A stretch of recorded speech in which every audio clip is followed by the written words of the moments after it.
Just another routine mission. Why do they always say that before a mission?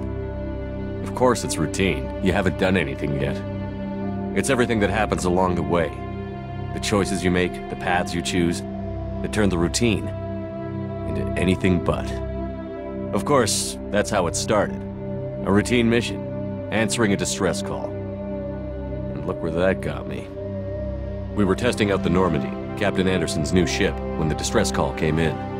An Alliance patrol on Eden Prime had been attacked. They'd seen something they couldn't explain. And whatever it was massive.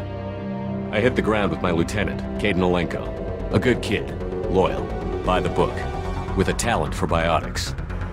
We came across the lone survivor of the patrol, Gunnery Chief Ashley Williams. A soldier to the core.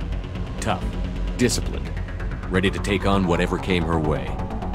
Ashley joined up with us and took us to the spot where she lost her squad. That's when we saw it. The ship. Like nothing I'd ever seen.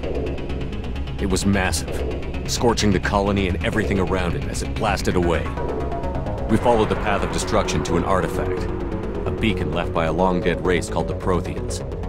The colony had dug it up, and whoever attacked them had tried to take it. Chief Williams made the mistake of getting too close. It hit her with some type of energy. I grabbed her and threw her out of the way. That's when it hit me. Hard. Every muscle in my body went rigid. I couldn't move, could barely breathe. Everything went black. And then I saw something. A vision. Dream. A nightmare. By the time I woke up, we were halfway to the Citadel on our way to meet the Council. I was expected to explain what I'd seen. Anderson came along.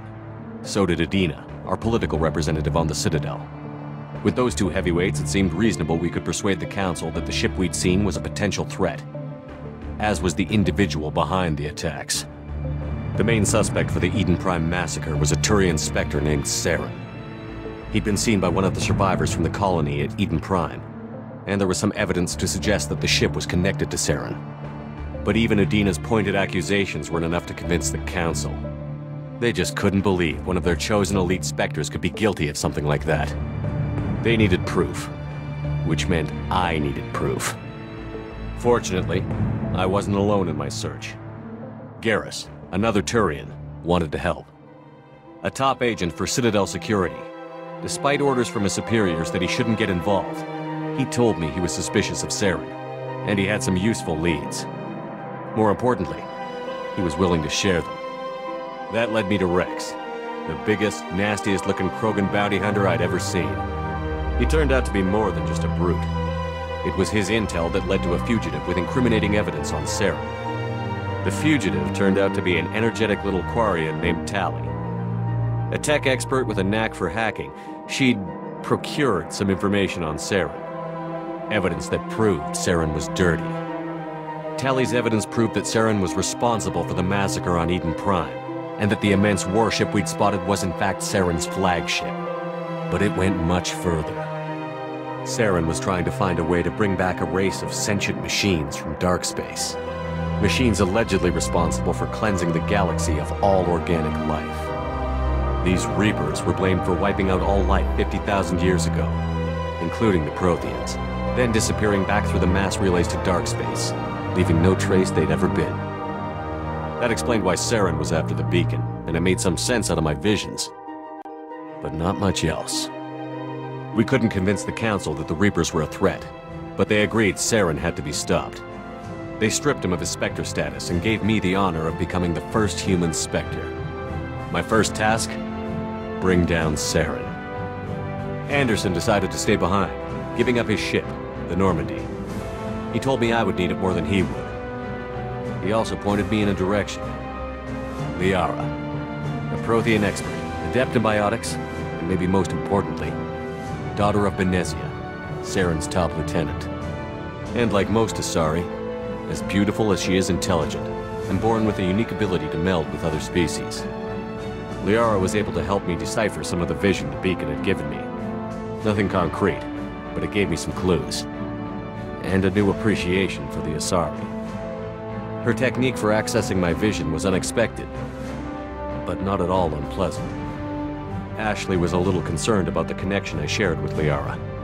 As commander, I knew either relationship had the potential to interfere with the mission.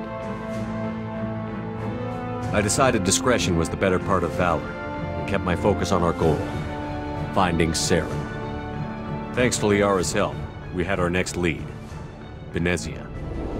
Saren had taken her to Novarian, where he'd enslaved a dangerous race of insect-like creatures, the Rachni. He ordered Benezia to use the same technique Liara had used on me to extract information from the Rachni Queen. The Queen's drones were everywhere, and they weren't happy. We had to fight through hundreds of them to get to Benezia. By the time we arrived, Saren was gone, with the information. I tried to reason with Benezia, but Saren had indoctrinated her. He had somehow acquired the ability to control people's actions and wills. Benezia wouldn't surrender, and Liara was forced to watch her mother die in her arms. And I was left with an angry, dangerous Rachni Queen to deal with. She claimed her drones would do no harm if I released her. But the Rachni had terrorized the galaxy before. I couldn't do it. I wouldn't doom an entire species for past sins. And the Queen was true to her word. She left and took her army of drones with her. With Saren's top lieutenant dead, he was quickly running out of time and places to hide. I tracked him down at his base on Vermeer, but we soon learned it was more than a base of operations. It was a breeding ground. Saren was breeding an army of Krogan. He'd found a cure for the genophage, a disease inflicted on the Krogan to prevent them from breeding and taking over the galaxy.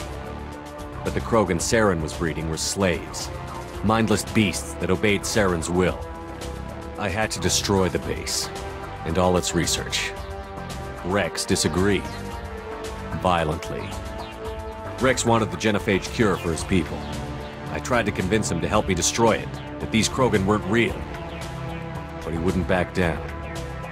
Fortunately, Rex is smarter than he looks. He realized this wasn't the way to help his people, and that Saren was the real threat. When we finally got to the center of the base, I realized just how close Saren was to completing his plan. He was already in communication with the Reapers. Sovereign, Saren's flagship we'd all assumed was just a ship, was a Reaper. It spoke to me, threatened me. I could feel the menace it had for every living thing. It wanted me dead. It wanted us all dead. And I knew it was capable of doing just that. What I couldn't understand was why Saren would help it.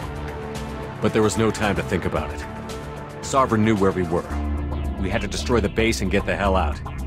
I split up my team in 2 squads, sending Ash with one and Kaidan with the other as a distraction. We had a nuke, and we planned to use it.